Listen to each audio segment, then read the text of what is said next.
Apologies for being late.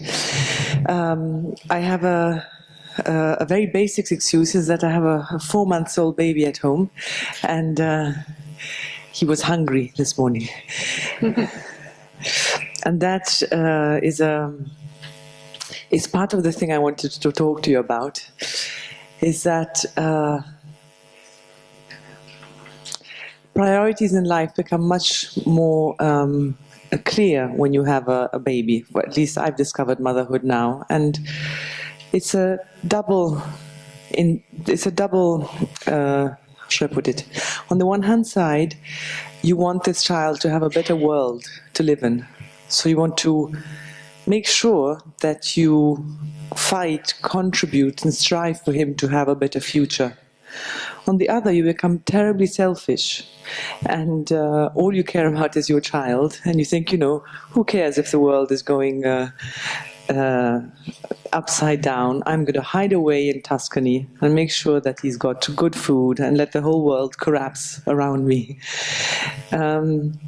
And of course, this is something we cannot do, obviously, and in times of uncertainty like today, of greater and greater uncertainty, we have a higher and higher responsibility not to hide our heads in the sand. And I am the company of such illustrious minds that I am almost embarrassed talking to you all, because I wonder, what can I contribute to this table? And the only thing that I can contribute is my experience in business. We here in Hungary, we have a company called Unicum. We make a liqueur, and it's a medium-sized company, but for Hungarian standards considered an important company. And I actually think that part of the way the world can heal is through business. I think companies have a very, very important role in the future of our world, because not so much companies my size, but multinationals have basically become governments, if you think about it. And so the way they do business, the way they make their products, and the way they treat the people who work for them, and the people who work for them, and then people who are going to go and vote, is incredibly important. So I've thought about this a lot through our own company, but I think that once the worker of a company cannot afford to buy for himself the product that the company is making, I think that is when capitalism has turned around on its head. So if one of our workers cannot afford to buy a bottle of Unicum because there's such an incredible wage difference between the worker himself and the owner of the company, then this is quite simply a not sustainable model. And it's particularly sensitive here in Hungary, where wages are much lower than in Western Europe. In other parts of Eastern Europe, they're even lower.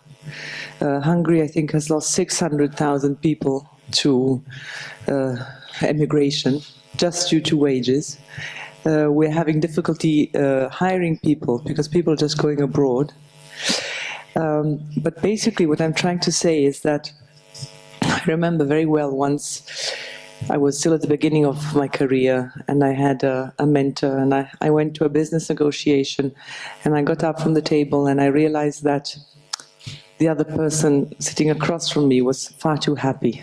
So I thought, this negotiation can't have, I must have left something on the table. He looks too happy. And I was still very ambitious. So I went home and I spoke to this mentor, friend of mine. I said, I think I could have done better. And he said to me, you know what? It's okay to leave something on the table. Never forget that. And I think companies today this is quite simply what they have to do, and it translates into two very, very simple things. We have to make better products. So whatever we're making, we have to leave more quality and more margins, more space in the pipeline. So it means we're not squeezing our producers, we're not squeezing our suppliers so much. So we need to make better products, which are better for our consumers, and we have to pay our workers more.